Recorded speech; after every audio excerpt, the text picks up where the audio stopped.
Então boa tarde pessoal, a gente tá gravando agora, tá? Eu vou compartilhar a tela aqui para vocês, só para falar de umas atividades.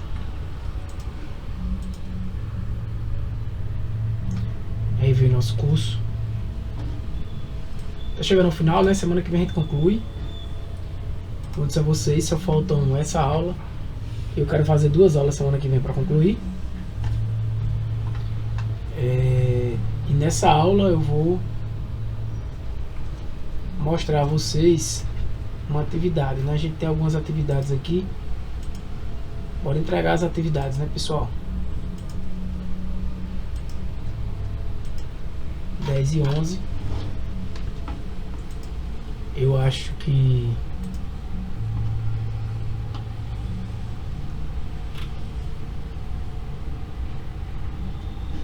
atividade 10.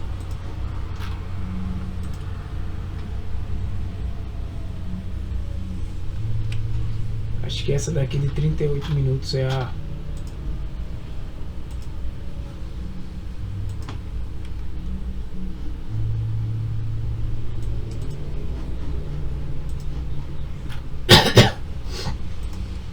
essa daqui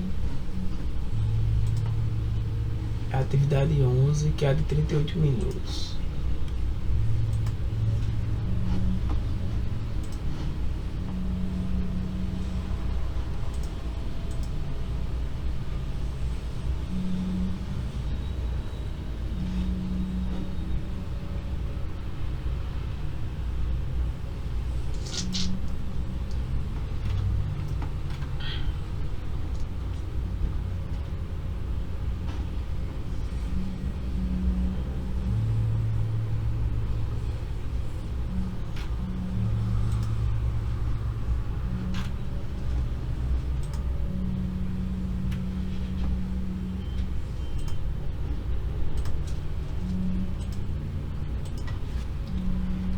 Deixa eu só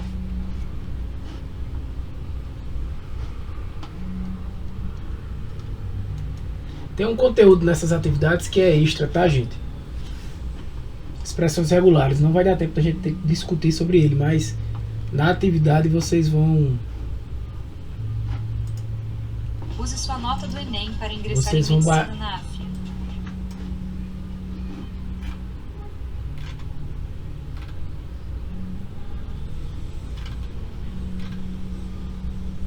Tem a 11. Tem a 12. De se defender, né? De evitar mudanças em alguns variáveis. Pronto, essa daqui. Então vou adicionar essa.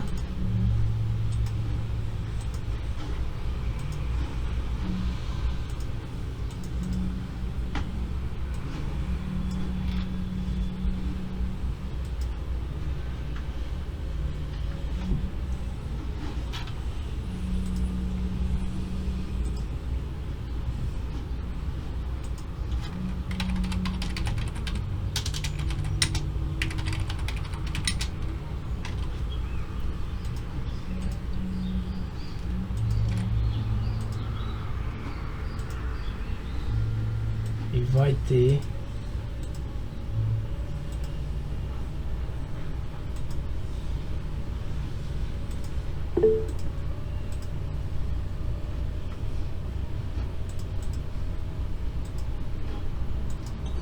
Professor, Oi.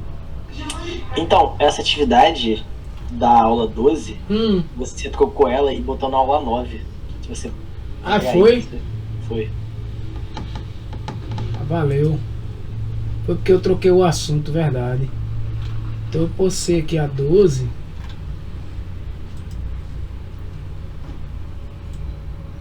Então é a 10 e a 11. Aí essa daqui, ó, é a 10 de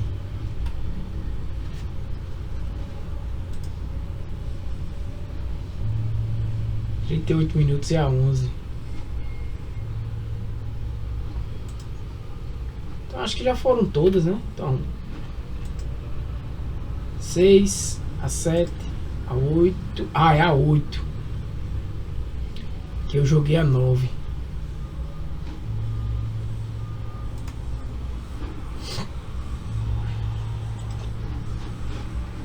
Na 8 eu joguei a 9. Na 9 eu joguei a 12. Então tá faltando 8, 10 e 11. A 10 tá aqui. A de 59 minutos. E a 11 tá aqui. Deixa eu ver qual é a 8.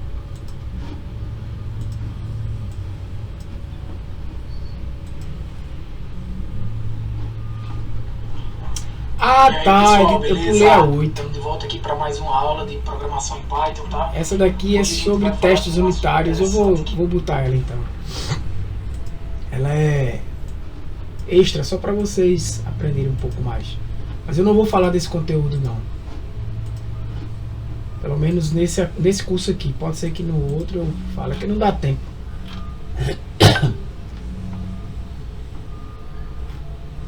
Valeu aí por avisar.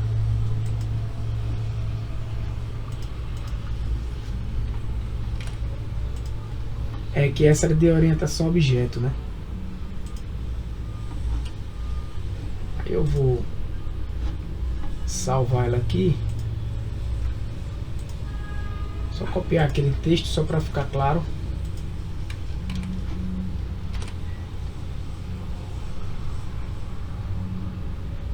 Essa daqui é a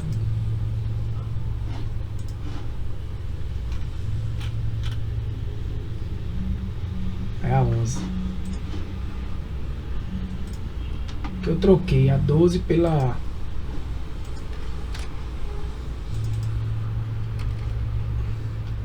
pode ser no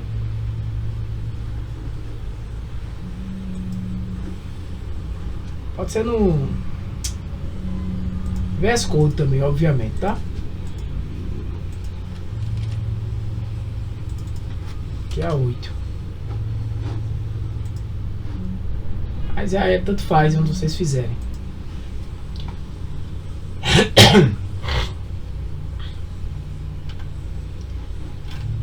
Aqui a gente foi até a 5, mas eu botei uns projetos, né? Pronto. Eu tô aqui com o VS Code aberto.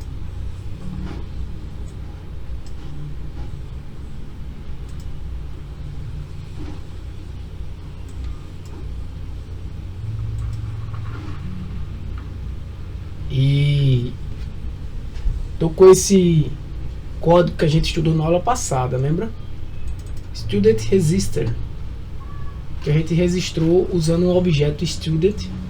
A gente falou de classes e objetos, né? E criamos aqui uma classe para um tipo chamado student, né? Aqui a gente tem a estrutura da classe student, né? Estrutura básica, onde você tem só um construtor, que a gente chama de construtor, né? Ou de método inicializador, e um método aqui para imprimir a classe, né? Imprimir informações sobre essa classe que você, na verdade, o que é que está acontecendo aqui? Existe uma definição do que é um objeto, e na verdade essa classe aí, ela está sobrescrevendo esse método aqui de impressão que existe na definição, na classe de definição object, tá? Isso é um conceito de orientação a objetos. Veja que a gente não tem como, nesse período, dar um curso de orientação a objetos, tá? Por isso que eu chamo de noções de orientação a objetos. Para vocês terem uma ideia, no curso de computação, programação orientada a objetos é uma disciplina de pelo menos 60 horas. Aí é aplicado em Python, aplicado em Java, tanto faz. Mas na aula passada a gente trabalhou nesse código aqui, né? Eu mostrei como registrar informações, tudo que eu fazia era catalogado aqui nesse arquivo de log, né? Nesse código está sendo feito isso, e todas as informações foram salvas no arquivo PKL, né? Que você acessa através do Pico. E usando aqui esse menu, né, a gente conseguiu registrar estudantes, listar, remover usar buffering só para mostrar como é, exportar os estudantes no arquivo PKL, né, e importar. Vocês vão fazer esse código, tá? Vai ser mais uma atividade. Eu vou deixar, na última aula eu deixei a tela assim aberta para vocês olharem, assistirem a aula, entenderem e fazerem exatamente como eu fiz, né? Então, se você assistir na última aula, você faz esse código, ou nessa aula mesmo, né? Aqui eu tenho uma explicação, então você vai olhar para o vídeo e vai codificar entendendo, né? A diferença é que eu quero o quê? Que você comente esse código, porque no comentário você vai aprender. Aqui é um comentário, são vários comentários, né? Mas é importante que você comente cada linha para você fixar o que é cada variável, o que é que está acontecendo aqui, né? Aqui um comentário de múltiplas linhas, tá? Vou ficar aqui de olho só no WhatsApp, porque o professor falou que de 2h30 entraria. Por isso que eu não vou iniciar assunto, né? Porque se ele entrar eu vou ter que parar. Estou só mostrando, tá? Aqui o método que bufferiza, né? Pega aquela informação, essa informação que é registrada aqui, ó, no log, essa informação aqui, ó, quando a gente fez, ele bota nessa variável, né? E vai adicionando no buffer. O buffer é uma variável que está lá na memória, ele vai adicionando. Buffer, na verdade, ele está sendo uma lista, mas no final ele chama o salvar e salva esse buffer no arquivo de log, né? Limpa a lista. Aqui é como ele registra os estudantes, né? Ele cria um objeto student, adiciona esse objeto na lista students e adiciona no buffer, né? Eu fiz isso de propósito, né? Para registrar que aconteceu um registro, né? E depois ele chama, ele tá tudo no buffer, né? Quando ele fecha o programa ou quando a gente manda salvar o buffer, ele vem nesse método save buffer e salva um arquivo, né, com todas as informações que estão naquele buffer. Por que isso? Isso é aquela ideia do prato, né? Em vez dele toda vez estar indo levar o prato na cozinha, ele está botando o prato em cima dele. No final ele leva todos de uma vez para o arquivo. Quando o programa é fechado ou quando eu peço explicitamente para salvar. Aqui ele está listando os estudantes que estão lá na lista, né? Aquela lista global que a gente criou lá em cima. Aqui um exemplo de arquivo temporário, que toda vez que a gente removia, a gente pediu aqui para ser criado um arquivo temporário, né? E a gente bota no buffer também o que? Que é o log, né? Esse buffer na verdade é um log. A gente bota no buffer o que? Que o estudante foi removido, né? Mas salva um arquivo também temporário. Aqui quando eu quero exportar todas minhas informações, ó, eu vou abrir um arquivo PKL e vou escrever nele em binário, é isso que está dizendo aí, e vou dar um dump, né? Eu vou escrever nesse arquivo que eu criei os estudantes da lista, ou seja, ele vai empacotar aquela lista Python num arquivo PyCo, PKL aí, né? De extensão PKL, está empacotado aí. E quando eu quero importar, ele chama explicitamente a lista lá de cima, e aqui eu tenho que dizer que eu estou chamando a lista global, porque se eu não botar isso, esse aqui para ele é uma nova variável, né? Mas como a gente quer acessar a lista global, porque eu quero importar todo mundo que está no arquivo PKL lá que eu tenho para essa lista Python, né? E eu vou carregar esse arquivo PKL nessa lista Python. Como eu sei que esse arquivo PKL, ele na verdade empacotou uma lista Python, né? Ele serializou uma lista Python. Aqui o que a gente está fazendo é deserializando essa lista Python. como eu deserializo esse cara que está sendo, esse file está sendo colocado nesse students, e esse students agora vai ser do tipo da coisa que estava lá dentro desse PKL, e a coisa que estava lá dentro desse PKL era uma lista Python, então ele vai ser uma lista Python. E tudo isso sendo acessado de acordo com a necessidade do usuário, beleza? Então, uma próxima tarefa, bom, vocês que estão presentes aqui, será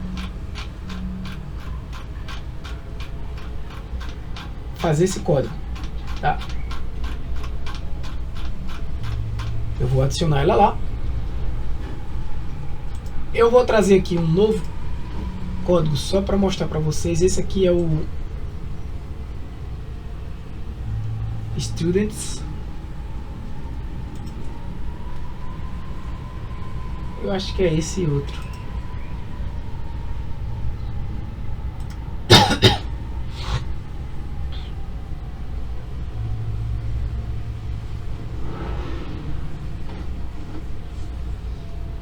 Não sei se esse aqui tá pronto não, tá, gente?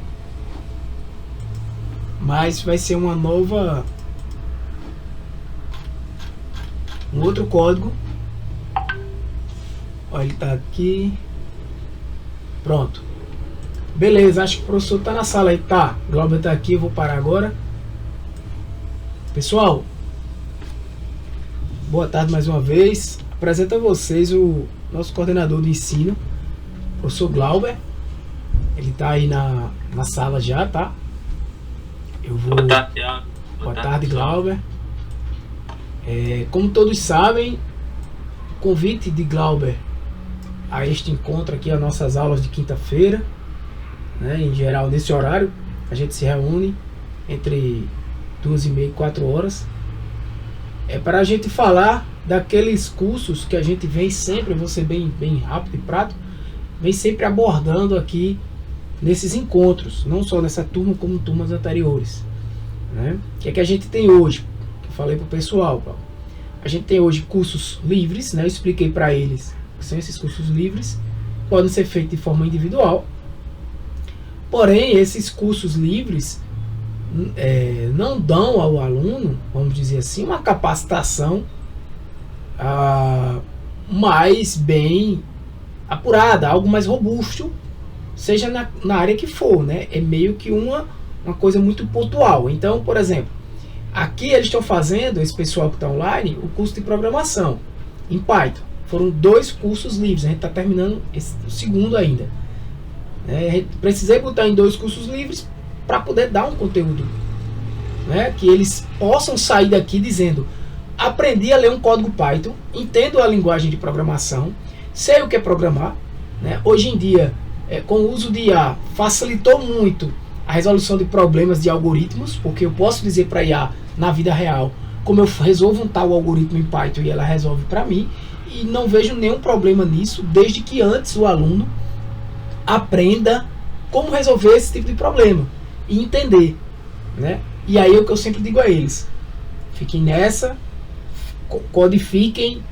Aqui o curso, por exemplo, as atividades, eles têm que fazer o que eu faço no vídeo, porque até onde eu sei, não conheço nenhuma IA que consegue fazer isso, né? Exatamente para evitar alguém utilizar IA ao máximo hoje em dia. E eu já fazia isso antes, na verdade, mesmo antes do uso de IA para gerar código. Então, assim, a necessidade do pessoal, Glauber, que eu tenho percebido nesses 6 anos que eu venho dando esses cursos, desde a pandemia, é uma necessidade de querer mais. Obviamente a gente tem um problema grave, que é a evasão. Isso é um problema nacional, né? Acho que até internacional. Nesses cursos a evasão é muito alta, sim, mas como é que funciona a evasão nesses cursos? Por que ela é muito alta? Por causa da facilidade de se inscrever. Então se inscrevem aí 100 pessoas, 200, 150, porque é só preencher o formulário. Pelo menos ali eu demonstrei um interesse. No primeiro encontro, normalmente vem 1/3, vem nem 20% do pessoal que se inscreveu. Isso vai sendo filtrado e no final estamos aí, ó. Hoje a gente tem aqui ativo em torno de, no máximo, a gente não tem todo mundo aqui, mas a gente tem em torno de no máximo 20 alunos. Mas se inscreveram 500 nesse curso. Lá no início do primeiro módulo, eu estou falando.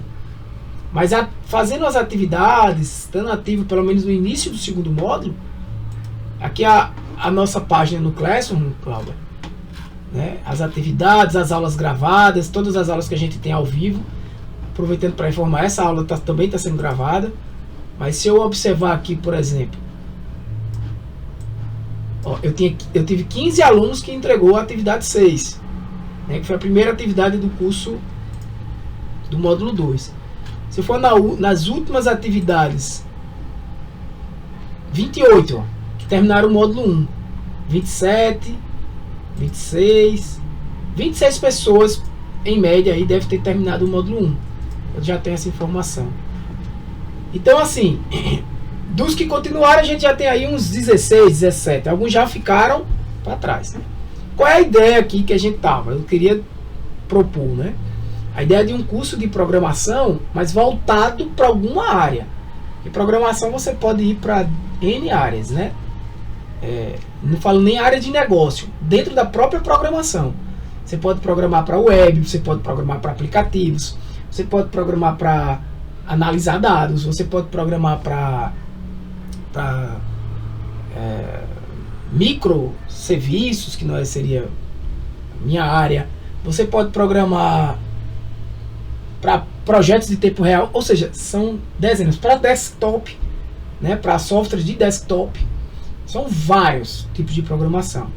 Então, hoje, o uso de Python está em, acho que é a linguagem que mais cresce. Talvez ainda não seja mais utilizada, teria que pesquisar. É uma linguagem de programação que te dá essa versatilidade. Ela te permite ir para web, ir para programação para dados, entre várias áreas. Esse curso aqui vai dar o que para o aluno? Esses dois cursos. Vai dar um norte a eles. Agora, eles terminando esse curso, eles podem dizer: eu agora quero programar para web. Ele já tem a base de Python. Ele vai estudar algumas bibliotecas de Python para web, vai entender aquilo ali, com o conhecimento que ele já teve, e vai-se embora, desenvolver sistemas, sites dinâmicos, sites com acesso a banco de dados, enfim, com IA, com o uso de IA, que aí também é o uso de bibliotecas, enfim. Eles vão, aí é um mundo, né? Vai-se embora. Aí quem quiser vai pegar o ramo. Qual a ideia aqui? Tiago, se a gente quisesse avançar mais isso aqui, daria para você fazer um curso de quê? Uma expertise maior sua. Minha expertise maior é em dados. Também web. Mas usando Python, dados. Né? Então, dentro do curso para dados, o aluno vai aprender o quê? A analisar dados com programação, a desenvolver ferramentas como dashboards, a desenvolver análise mesmo para interpretar a parte estatística, teórica da coisa, que inclusive foi outro curso que a gente fez, que eu nem convidei o pessoal, nem coloquei lá, mas lá tem menos gente, lá só terminaram 3 ou 4, não lembro, no máximo 5, de uns 100 que entraram. Então, qual é a grande preocupação aqui, não só de Glauber como minha, pessoal? É essa evasão. Então, a gente tem a pretensão, eu tenho a disponibilidade, né, de trazer esse curso mais completo para vocês, né, que teria que ser durante todo o semestre, não é para um curso de um dia na semana, não é um curso de um mês, né, é um curso que só terminaria em dezembro, mas que vocês sairiam com um certificado FIC, que é um certificado que vai te dar aí, pela média que eu olhei da carga horária do curso, pelo menos 240 horas, de 200 a 240 horas. O que vocês têm em um curso desse é um certificado de 30 horas de um curso livre. Né? Seria bom para o Instituto? Sim. Seria bom para mim? Estou aqui para dar aula, para trabalhar e ensinar. Né? Sim, também. E seria bom para vocês, porque, além de tudo, vocês se tornariam, Glauber me corrija se eu estiver errado, até alunos do Instituto Federal durante esses 6 meses. Né? Alunos realmente matriculados, com matrículas. Né? É um processo mais longo, né, do que um simples curso livre, como eu faço aqui em geral. vai me dar mais trabalho, tá? Mas o resultado, ao meu ponto de vista, não só para o IF, mas para vocês, é maior. O que é que a gente precisa? A gente precisa, sendo bem sincero, de uma dedicação, de uma, né, Glauber? Vou dar a palavra agora, de uma dedicação, de uma confiança maior de que esse curso vai para frente para a gente poder continuar ele em outros anos, né? E criar talvez até uma rotina para isso aí. Não sei se eu fui claro explicando a vocês, mas Glauber quiser se apresentar, falar, fica à vontade, Glauber.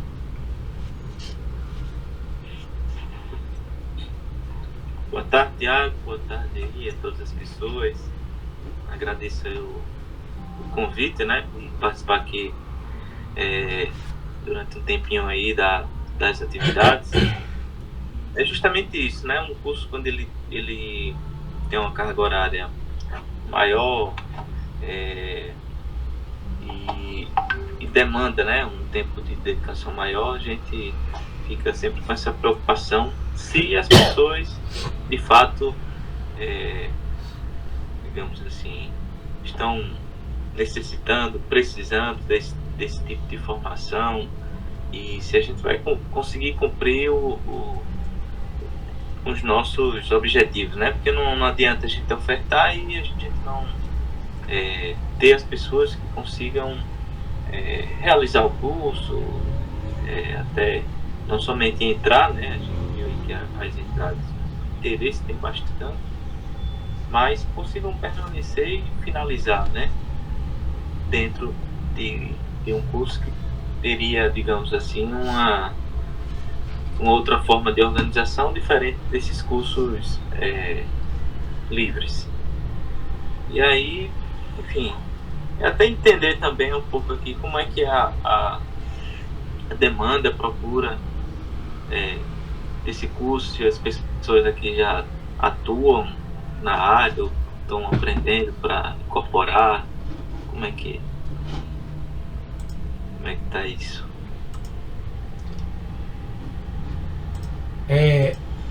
Alguém quer... Opa, deixa eu ver se eu... Alguém quer pegar a palavra para falar sobre a necessidade pessoal?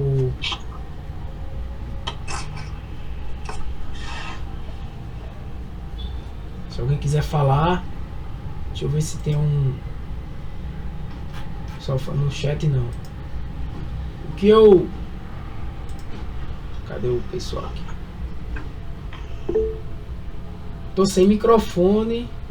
Sou da área de jurídica e estou cursando análise e desenvolvimento de software. Fiz os cursos livres de programação em Python e estatística. Beleza, o do primeiro.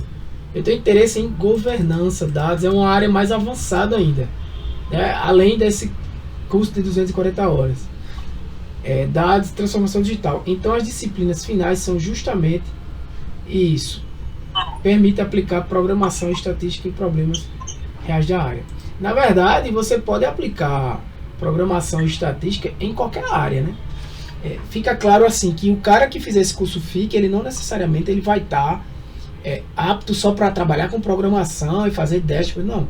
Ele vai estar apto para entender melhor a área dele, para poder utilizar programação na área dele, né? Ele vai ter, digamos assim, uma capacidade maior de fazer essas análises, né?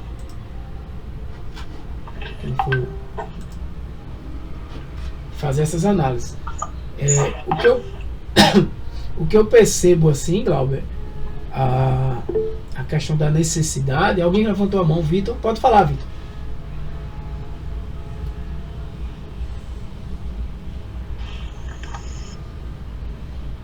Vitor? Não sei se ele...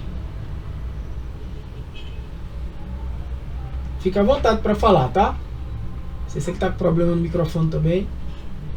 Tá, Opa, agora foi. Tudo jóia, pode falar.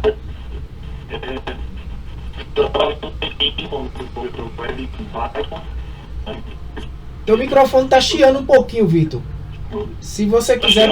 Tá, vê agora.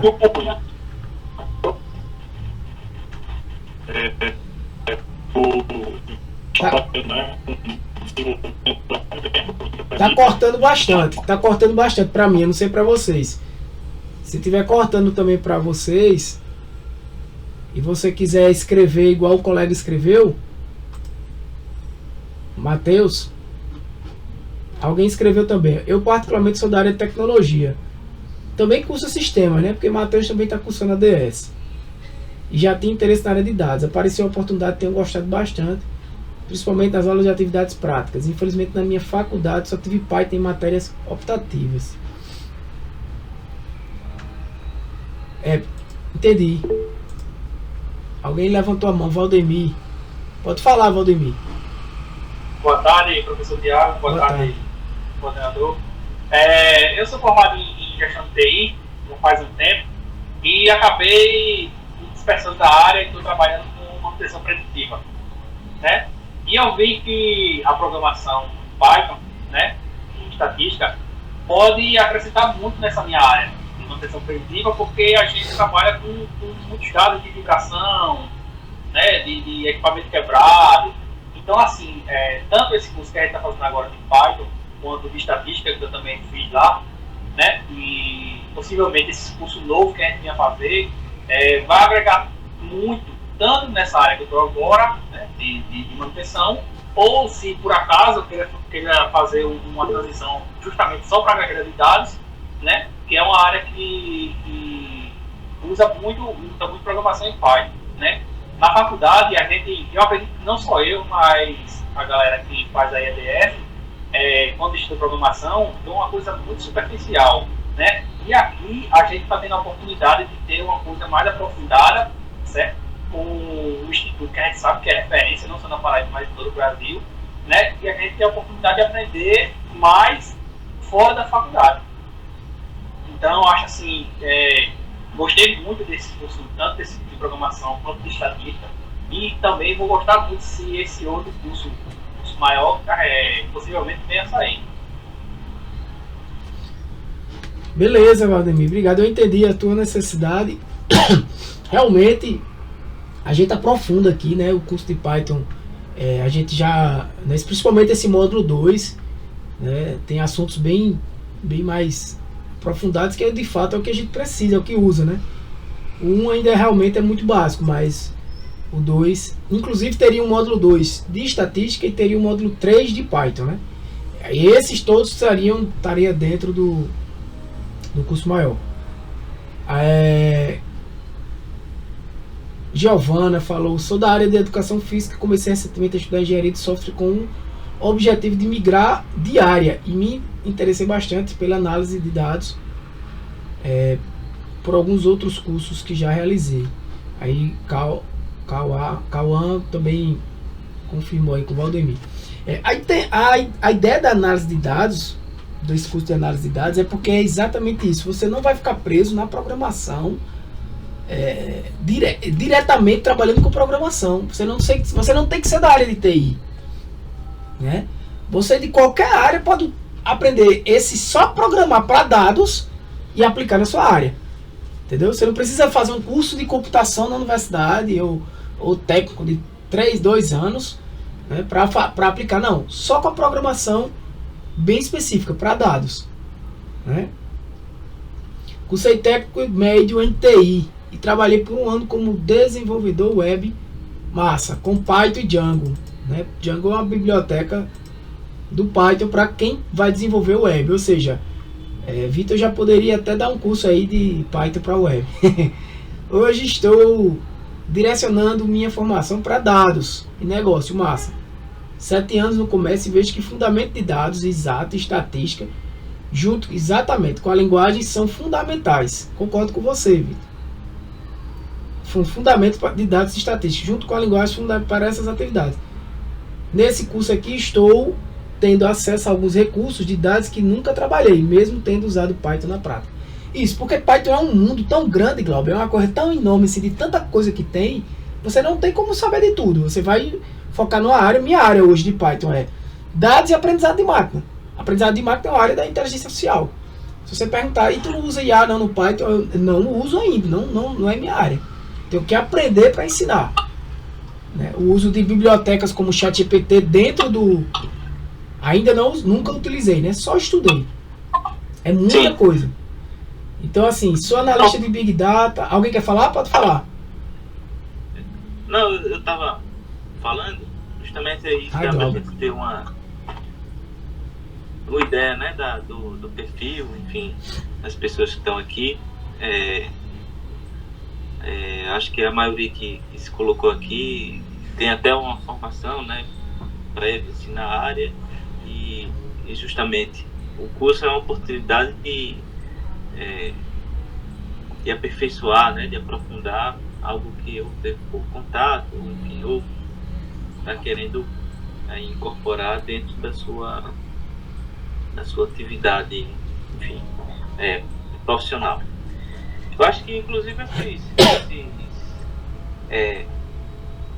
esses comentários aí, pode até, de repente, guardar, Tiago, porque aí acho que pode reforçar, entendeu? Aqui a gente, num diálogo aqui interno, da gente fazer a defesa do curso, porque justamente esses cursos eles precisam vir de demanda social, né?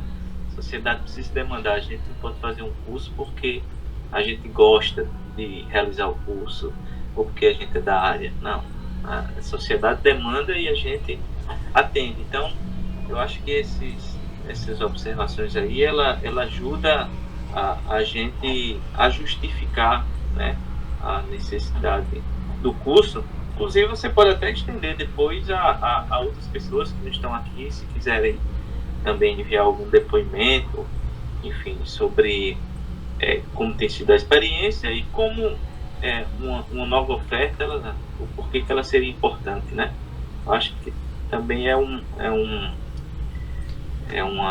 informação importante. Normalmente, Glauber, no final dos cursos eu crio um formulário e mando para os alunos. Para eles falarem do curso, que pode melhorar. Já recebi críticas, por exemplo, um ano passado, de uma aluna que não gostou porque... eu queria até me lembrar o que ela falou. Ela falou por causa do conteúdo que eu falava aqui, não era exatamente o que está na apostila, mas é porque é exatamente o que eu passo pro pessoal. O conteúdo da apostila vocês vão estudar em casa. Eu venho para cá mais para um debate, para trazer. Então, às vezes a gente mudava o assunto. Tava aqui falando e entrava em outro assunto, né? De acordo com a aula online. Não era uma aula direcionada àquele conteúdozinho do material, tá? Que eu digo a eles, estudem o material com o CAD, né? Use o material para estudar à distância. Mas tem vários depoimentos. Perfeito. Então a gente faz aí essa conversa aí com o controle acadêmico, com a direção geral, para a gente buscar aí, e a coordenação de extensão, né? Para a gente buscar aí esses caminhos aí e ver se a gente atende aí nessa demanda. Tranquilo, eu vou fazer um formulário de interesse, como eu já ia fazer de fato, né? Já inclusive no formulário eu vou colocar o horário, o conteúdo do curso, a necessidade de estar presente, porque aí só preenche de fato quem realmente vai poder e que tem interesse, né? Seria bom. Outra pessoa botou aí. Sou analista, eu estou cursando estatística, ajudaram muito dentro e fora da faculdade. O curso novo ele vai estender tudo isso que a gente viu até agora, estender esse e estender o de estatística. Na verdade é isso, né? Então quem já fez vai poder, de certa forma, aproveitar uma disciplina ou outra, se tiver feito um curso livre desse, é possível, mas é válido ao menos que faça novamente, que reforça o conteúdo, né? Trabalha como dev, full stack, na área agrícola, cotonicultura, iniciando estudo de análise de dados para aprofundar. Perfeito. Esse aqui é esse curso é o que vai te dar exatamente esse início de análise de dados, né? Todo mundo tem que começar por aqui. É isso que eu vejo. Cada um é de uma área diferente. Então, a área de análise de dados, você vai ser não necessariamente um cara que é da área de TI. É isso que eu vejo. Então você consegue alcançar um mundo maior, né? Você diz, não, o curso é para desenvolvimento web, beleza. Tu vai trabalhar desenvolvendo sistemas, né? Então você vai focar muito naquilo ali. E olhe que um curso de programação orientada a dados não impede de você desenvolver um sistema web. Você vai aprender a analisar dados gráficos usando codificação, como a gente está fazendo até agora então, né? Mas aqui, inclusive nesse curso, eu vou apresentar a vocês uma biblioteca que você consegue desenvolver um sistema web. É um sistema web onde o cara acessa e faz as atividades. Da área de direito.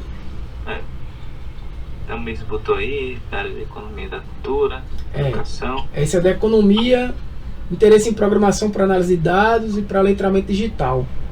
O curso livre atuou como uma introdução disso, dirigida à programação, viável para mim. Perfeito, Tamires. E a programação você vai, né? Você vai navegando nela e você não para não, sempre vai ter o que aprender. Vinícius colocou aí também. Formado em Direito, isso. Programação de forma autônoma, tem interesse em migrar de carreira. A ideia de Vinícius aqui já é um pouco diferente, né? Ele quer realmente ir para a programação. Esse curso tem me ajudado bastante a estudar de forma organizada. Beleza, Vinícius. Jéssica, meu interesse é com dados e eu acho que o curso seria uma grande oportunidade para focar nessa área. Já sou da área de também, mais direcionada à área de dev. Ela é mais direcionada à área de dev, trabalhando dentro da área de TI mesmo. E suporte, porém queria focar mais em dados com Python e estatística. Ótimo. Então é isso. Foi bom aqui participar, viu, Thiago? Tranquilo. Com você, vou deixar aí vocês darem continuidade às atividades. E aí a gente a gente pode se sentar depois dar caminhamento e eu vou informando o pessoal e decidindo abrir o curso, eles na verdade vão ser os primeiros a saber de fato, né? Vão estar mais... Sim. Já estão atuando, né?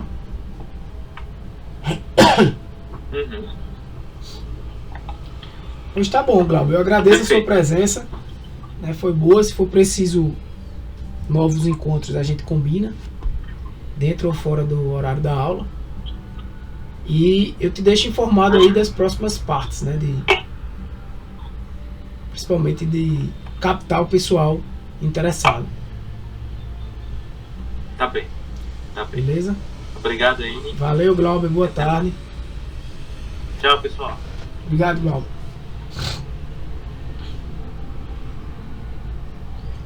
E aí, pessoal, boa tarde. Voltando, né? Foi bom. A participação de vocês foi excelente. Eu vou tentar, né, fazer isso seguir, não depende só do Glauber. A gente vai ter que levar isso para a direção, para a coordenação de extensão, é todo um processo. Se a abertura de um curso novo dentro do instituto não é simples, né, porque isso recai sobre várias variáveis, inclusive financeiras, né? Então é bem sério. Eu não posso abrir um curso desse aqui e no final ter 2 pessoas concluindo. Nem eu tenho também a característica de abrir um curso para sair facilitando, dando certificado a todo mundo, para poder ter uma evasão baixa. Eu inclusive sou conhecido por não fazer isso dentro do instituto, assim, por ser muito exigente com os cursos nos quais eu atuo e tenho alguma disciplina, porque eu prezo muito pela capacitação. Não adianta a gente querer enganar vocês, né? E eu falo sempre, esse começo aqui, esse curso de Python aqui, ele é básico. Você vai para a internet aí, você vai ver várias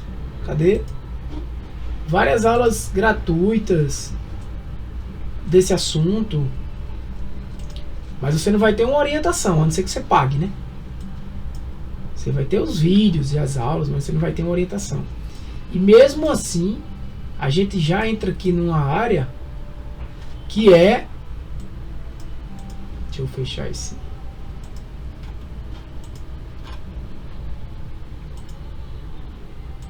Que é mais avançada. Tá? Deixa eu pegar. pegar aqui vocês de novo. Eu vou continuar.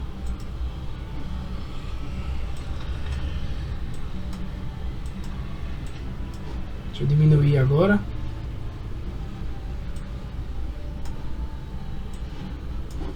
Eu vou continuar aqui falando desse código, tá? E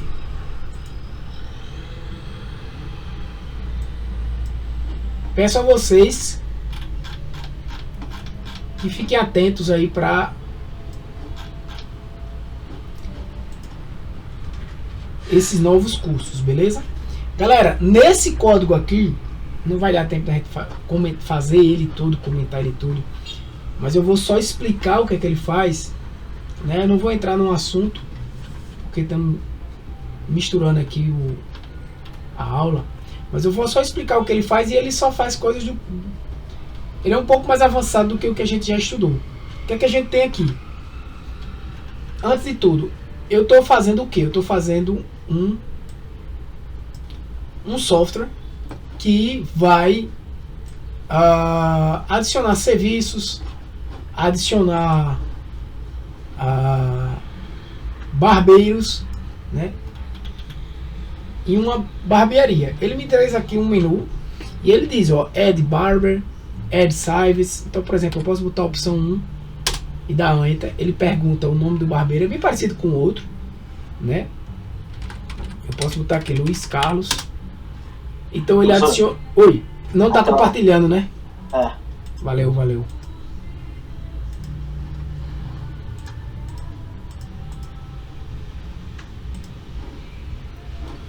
Então, se tiver pequeno aí o código, vocês podem falar. Ele adicionou aqui um menu parecido com o do outro software, tá? Um barbeiro. Pressiono para continuar e ele pergunta o que você quer fazer mais. Eu vou adicionar de novo o barbeiro aqui. Vou botar aqui o do barbeiro Alexandro Barbosa, sei lá. Ele adicionou, né? E se eu pedir agora, ó, adicione um serviço, né? A opção 2, qual é o serviço que eu quero? Eu posso botar aqui Cut Hair. Quantos minutos? 30. Preço? 35. Né? Adicionar um cliente. Opção 3. Posso colocar aqui Thiago. Um fone.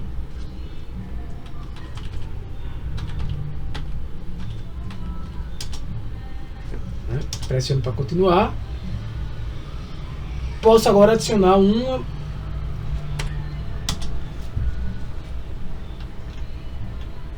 cliente a um serviço, né? Um appointment. Programar um serviço desse. Então, quais são os clientes que eu tenho? Thiago, 0, cancela. Eu só tenho Thiago. Para que barbeiro? Quer o que? Cortar o cabelo. Pronto. Ele pede aqui de que horas? Vamos botar aqui 2026. Mês 6.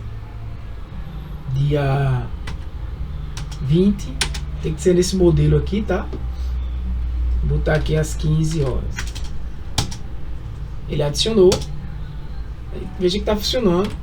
Listar, né? Então tem esse, ó, appointment, né? Nesse horário, com esse cliente, com esse barbeiro, com esse serviço, né? E assim por diante. Eu posso cancelar um serviço. Opção 6. E ele vai perguntar: você quer cancelar o serviço 1 ou não quer nenhum? Posso botar o 0 aqui. Inclusive ele continua lá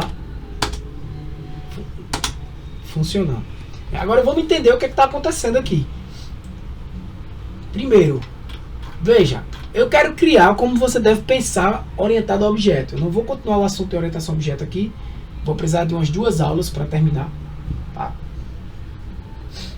Orientação a objeto e aquelas funções embutidas.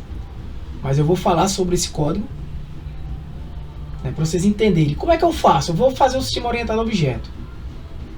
Eu quero fazer, por exemplo, um sistema de barbeiro, né, onde eu tenho a barbearia e eu quero adicionar barbeiros, serviços, enfim. Pensando em orientação a objeto, obviamente a gente aqui está utilizando um menu em um código, né, que não é voltado a interfaces gráficas, obviamente, sem interfaces gráficas, né, só para você entender aqui a lógica da programação. Então, quem é o barbeiro? Eu tenho que ter um objeto de barbeiro.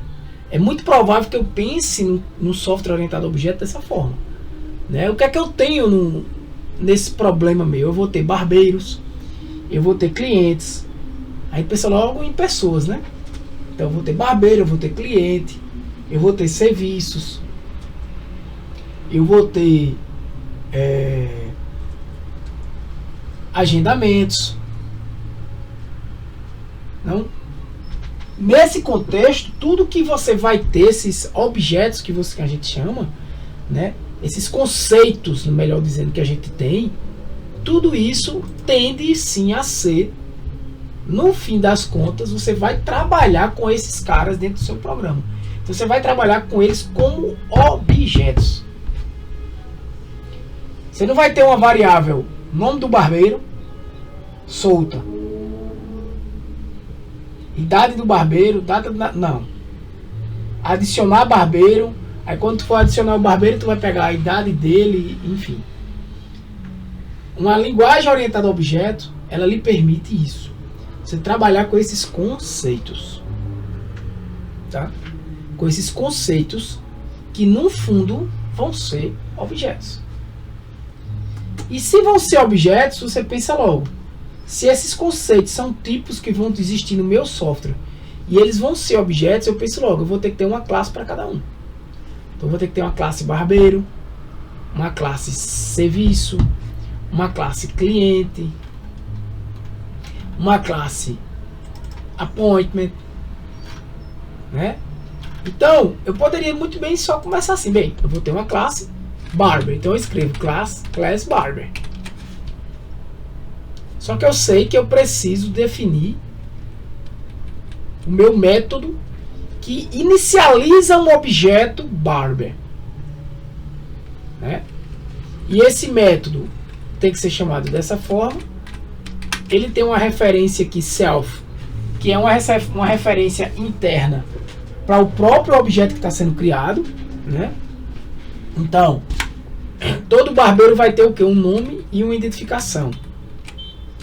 Isso aqui é você que vai dizer, obviamente, isso aqui está sendo bem simplório, né?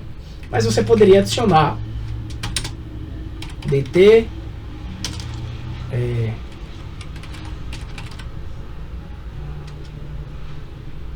data de nascimento, né?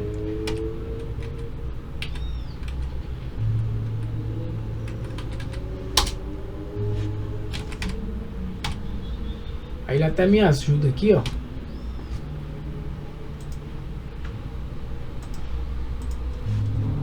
Data de nascimento.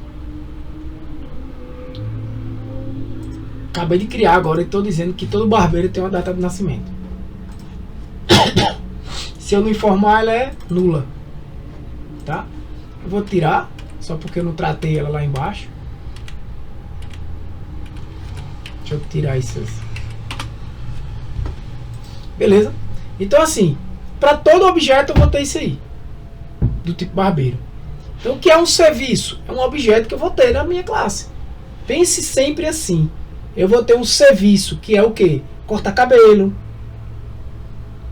Eu vou ter o serviço fazer a barba. Se for uma barbearia, se não for uma barbearia, se for um salão de beleza, vou ter N serviços para mulheres, né? Então, cada serviço desse vai ser adicionado como um serviço. E cada serviço desse vai ter essas informações. Uma identificação, um nome, uma duração, um preço, né? E veja que todas essas informações vêm na hora da criação do objeto. Name. Quando eu criar o objeto de serviço, eu tenho que passar essas informações. Do mesmo jeito um cliente. Do mesmo jeito um agendamento, tá? O agendamento ele vai ter o ID do cliente, que quando a gente trabalha com banco de dados, isso aqui fica até mais fácil de entender, né? Quem já trabalhou com banco de dados vai entender como isso aí, como uma relação entre tabelas, né? Mas eu preciso de quê? De uma identificação do cliente, da identificação do meu barbeiro e da identificação do meu serviço, né? E de que horas esse cara começa, né? Inicializa. Esse serviço começa. Inclusive ele aqui nessa outra classe, só um detalhe, pessoal.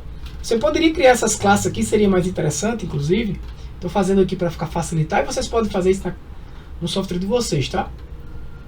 Separadamente, cada arquivo pai para uma classe dessa. Porque a tendência, pessoal, é porque aqui está simples. Mas a tendência é que essas classes cresçam com vários métodos. Então essa forma com qual eu estou fazendo aqui não é a mais indicada, tá bom? Só para ficar claro para vocês. Aqui é uma ideia, porque é didático.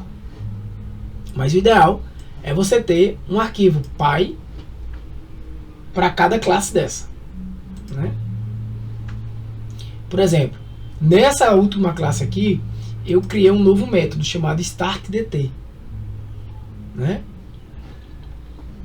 Esse StartDT, ele vai pegar a informação que você passou aqui, que é aquela informação padronizada de data e hora, né? Que vai estar dentro desse Start ISO. Ele vai pegar essa data aqui, StartDT. Esse método com esse nome aqui, perceba, o método ele está com o mesmo nome da variável. Isso é proposital já, tá? Porque quando ele faz self aqui, esse self tá pegando o objeto start ISO. Desculpa, não o start ISO, não, mas o start. Porque o start ISO é o que eu estou recebendo aqui para o parâmetro, ó. E o start é o que é dentro do objeto mesmo. Nesse caso aqui, por exemplo, eu chamei da mesma forma. Fone é o que eu recebo para o parâmetro, mas esse fone aqui é uma variável que é atribuída a self.fone. Self.fone é a variável fone que está dentro do objeto cliente que acabou de ser criado no momento que eu criei ele lá. Eu falei muito disso na aula passada. Então aqui ele faz só uma transformação nessa variável de data, né? Aqui quando eu crio um schedule, então ele pede quem são os barbeiros, quais são os serviços, clientes, tudo, né? Agendamentos. Aqui eu não vou entrar na parte de buffer, tá? Pelo menos por hoje. Nessa parte aqui de buffer eu vou pular, porque senão vai ficar muito longo.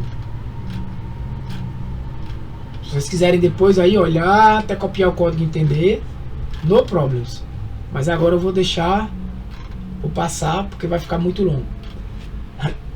Mas aqui, ó, import também, esse import aqui, ó. Por exemplo, essa classe schedule, ela é isso aqui tudinho.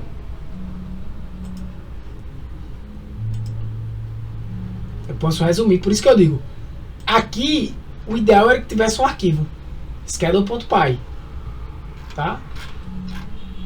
Por quê? Qual é a ideia do objeto? Pessoal, o objeto ele vai ter atributos e comportamentos, beleza? Então, coisas do tipo, eu tenho um objeto cliente, ele tem um atributo nome, tem um atributo CPF, são atributos desse meu objeto. Só faz sentido um objeto se ele tiver normalmente nomes, atributos e comportamentos. Esses comportamentos são definidos por métodos, né? Mas você pode dizer também qual é o comportamento que o cliente normalmente tem. O cliente ele faz o quê? Ele faz compras, ou ele agenda, né? Ele tem comportamentos. Então o pensamento orientado a objeto é um pensamento mais próximo da vida real, tá? O cliente ele faz um agendamento, o cliente ele cancela um agendamento, né? Eu também poderia dizer que um agendamento pode ser salvo, um agendamento pode ser cancelado. Então, por exemplo, eu vou resumir esses aqui.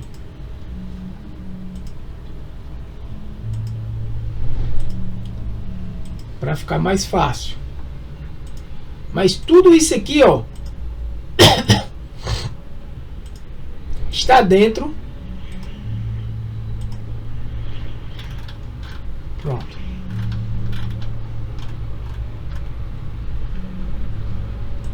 Tudo isso aqui, pessoal, está dentro dessa classe schedule, ó. Pronto. Tudo isso são comportamentos dessa classe schedule. Todos esses métodos. Tá? Então, o que é que eu posso fazer com um agendamento? Com um scheduling? Eu posso... vamos para os mais simples, né? Adicionar um barbeiro no agendamento. Adicionar um serviço, adicionar um cliente. Há às vezes uma discussão, né? Onde é que ficaria melhor esse método? Será que o adicionar barber, aqui ó, esse add barber, não seria um comportamento do barbeiro? E aí esse método deveria estar aqui em barber, né? Porque é um comportamento do barbeiro. Mas veja, o barbeiro é uma questão mais de interpretação, é assim que eu vejo, tá? O barbeiro, ele não tá errado, não. O código vai funcionar onde quer que você esteja, desde que adaptado tanto para schedule quanto para barber. Mas o barbeiro, ele na verdade, ele faz um agendamento, né? Ele faz um agendamento.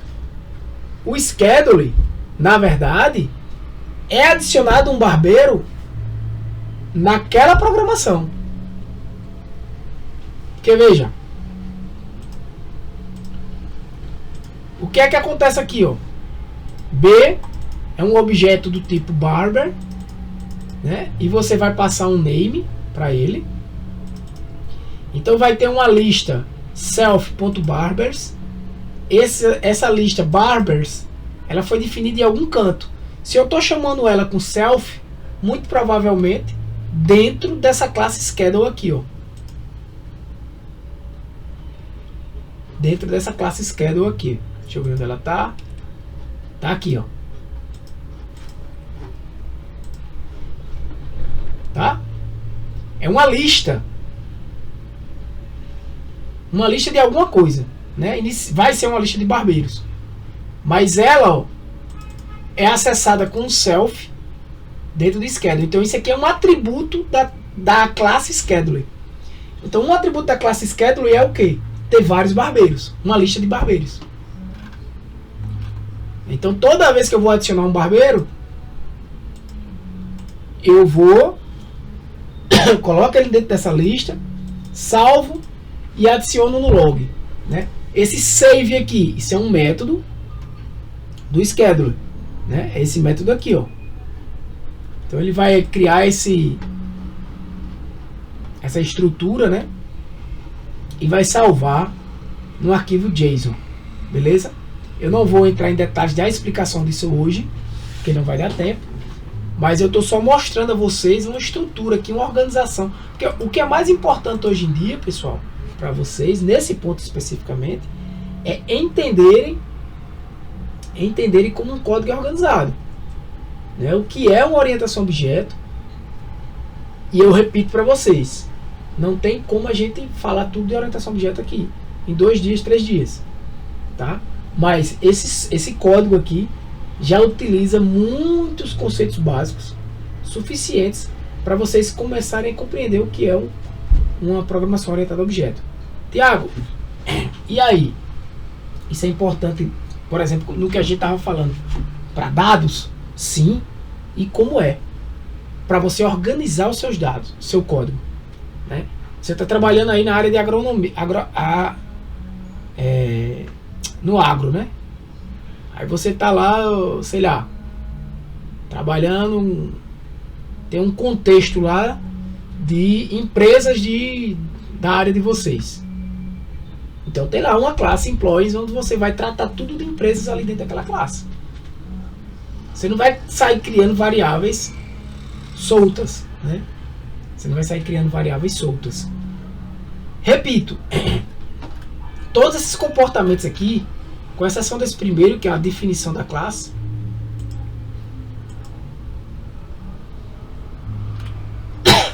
cadê o service?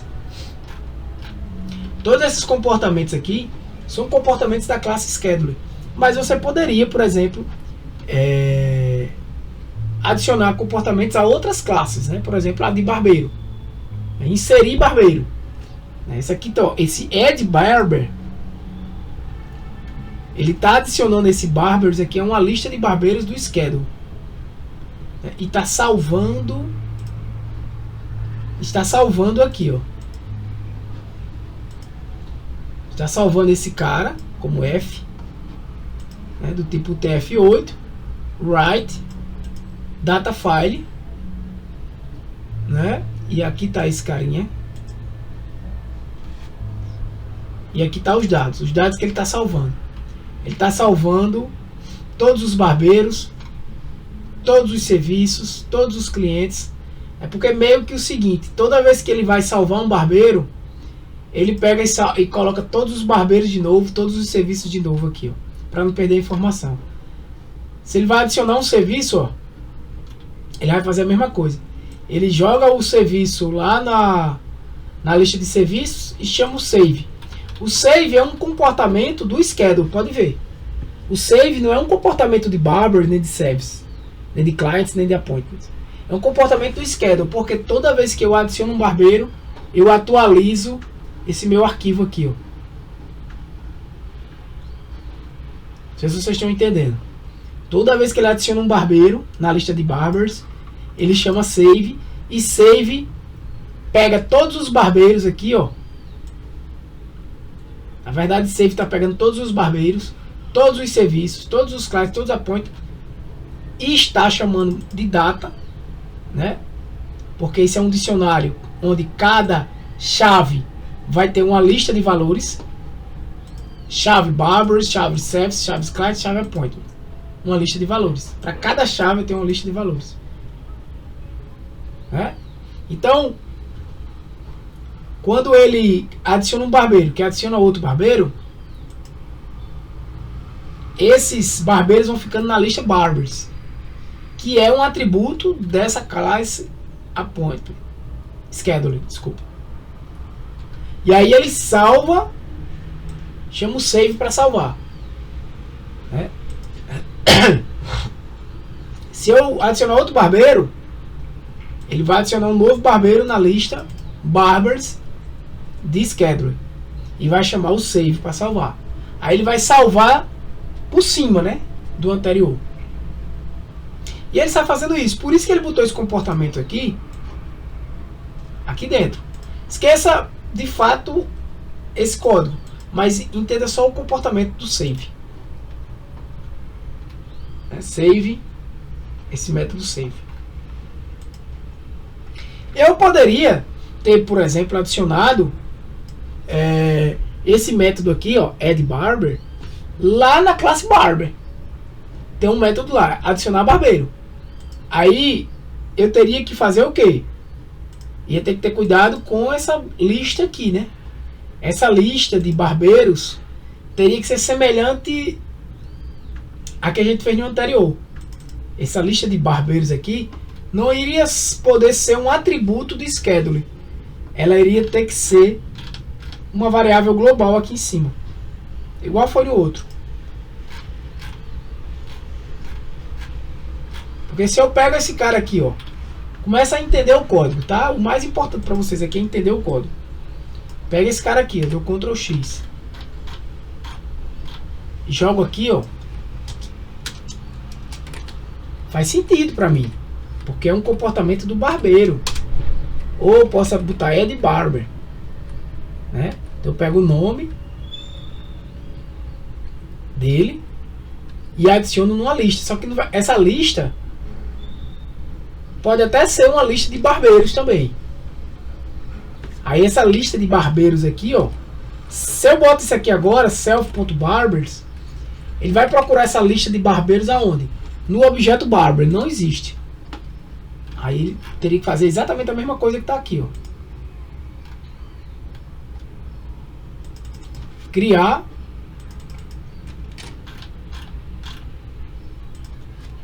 esse cara aqui.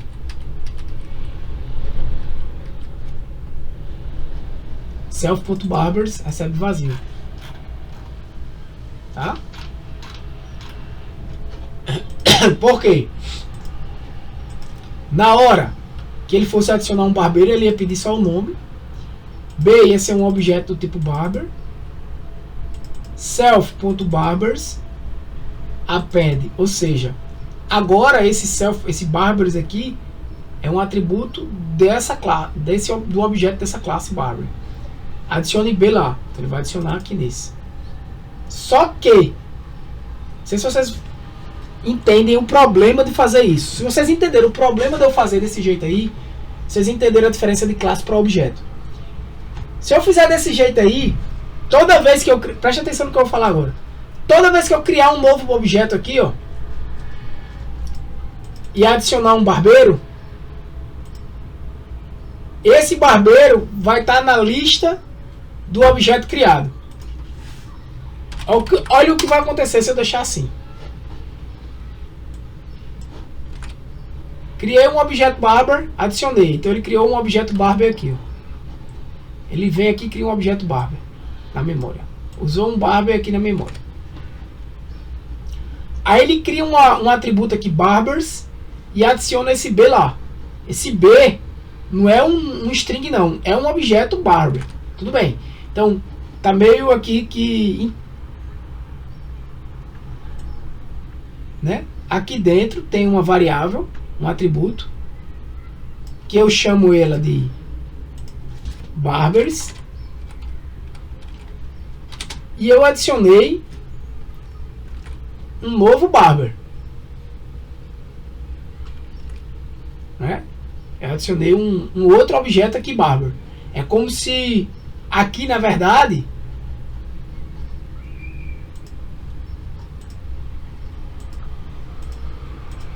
esse barber fosse apontar para outro objeto aqui, barbers, certo?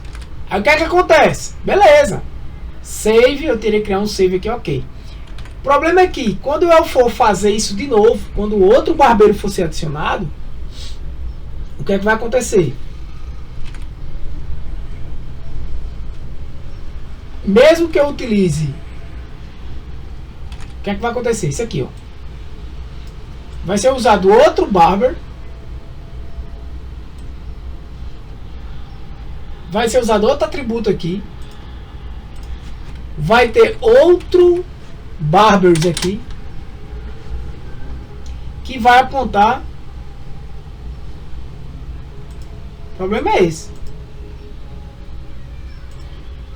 que vai apontar para outro barber.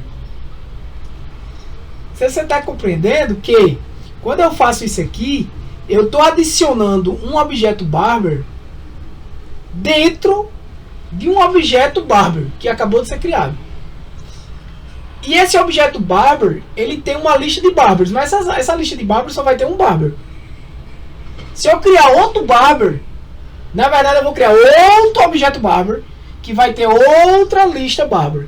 Ou seja, esses objetos não vão estar sendo adicionados na mesma lista, né? Por isso que ele aqui dentro dessa classe schedule, toda vez que eu adicionar um barbeiro, esse schedule vai ter uma lista de barbeiros. Tiago, mas eu poderia fazer lá na classe barber? Poderia, mas de uma forma diferente do que como está. Eu poderia criar um método aqui, registrar barbeiros. Só que esse método registrar barbeiros, o correto seria que ele registrasse esses barbeiros num arquivo já, ou no banco de dados, né? Aqui. Eu poderia ter. Mas seria um método que acessasse um arquivo um arquivo texto, por exemplo, que tivesse todos os barbeiros lá. Aí ele acessava o arquivo texto, apontava para a última linha e adicionava. Pessoal, eu vou parar por aqui, tá? A ideia de hoje, eu vou só mostrar o código, foi vocês começarem a compreender esse outro código, que eu vou continuar na próxima aula, ou até mesmo nas últimas aulas, na última aula, tá? Porque eu tenho assunto para dar. E esse código vocês vão implementar ainda, beleza? Compreendendo o que está sendo feito. Toda essa discussão, Tiago, onde é que eu vou botar o método add-server, add-cliente, é uma discussão mais aprofundada. Vocês não precisam se preocupar tanto agora, é tanto por isso que está tudo dentro do arquivo Python. Galera, isso aqui não se faz assim, tá? Tudo dentro de um arquivo Python, não. Primeiro que cada classe vai estar dentro de um arquivo, cada classe dentro de pastas, né? Pastas para cada tipo de arquivo, tá? A ideia é você compreender o código que está sendo feito aqui. No final, o menuzinho, tá? Vai ter uma atividade para vocês fazerem esse código. Talvez eu até já entregue a vocês ele mais bem arquiteturado, certo? É importante você entender por quê. Por que eu não botei esse adicionar barber, que é um comportamento de um barbeiro, lá dentro da classe barbeiro, mas está aqui na classe scheduler, né? Porque nesse caso aqui eu estou guardando todos os barbeiros em uma única lista, e essa lista faz parte do objeto schedule que foi criado. Se eu for criar uma lista de barbeiros, eu vou ter que melhorar lá. Toda vez antes de adicionar um barbeiro, o que é que eu teria que fazer aqui? Aqui. Se eu não tenho um banco de dados e eu não tenho arquivos, né? Estou gravando em memória. O que é que eu teria que fazer? Eu teria que obter a lista de barbeiros, eu teria que criar uma lista aqui, barbers, né? E nessa lista aqui, toda vez que eu adicionasse um barbeiro,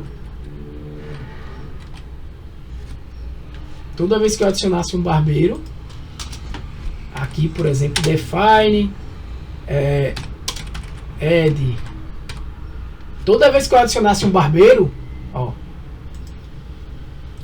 eu ia adicionar um barbeiro nessa lista, né? Nessa lista aqui. Só que esse cara aqui eu ia ter que fazer ela como uma variável não do objeto, porque se fosse uma variável do objeto, ela só iria existir, ela nunca iria estar sendo adicionada, né? A não ser que eu fizesse isso aqui, ó. Antes de adicionar na lista, eu obtesse todas as variáveis dos objetos, todos os barbeiros daquele objeto. Então assim, dá para botar esse add barber aqui? Dá, mas não na mesma estrutura, né? Aqui eu teria aqui, ó, toda vez que eu adicionar ele vai vir para cá, para barbers, toda vez, beleza? Mas não seria só isso aqui, tá? Eu vou apagar só para dizer a vocês, mas eu poderia sim alterar.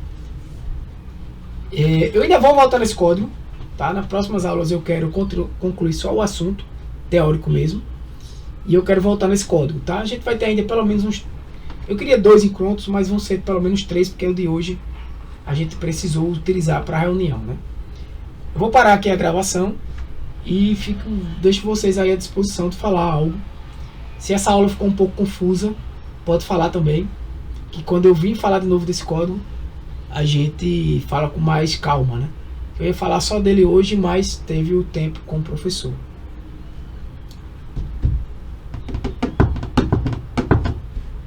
E aí, pessoal?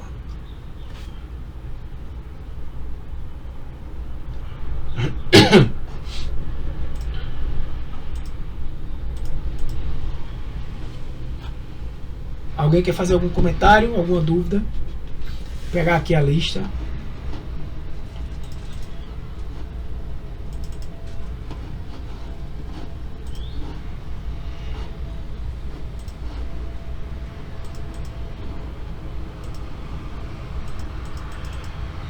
Talvez hoje tenha ficado um pouco mais confuso, mas a gente vai voltar nesse código que ele é longo, vai explicar mais dele.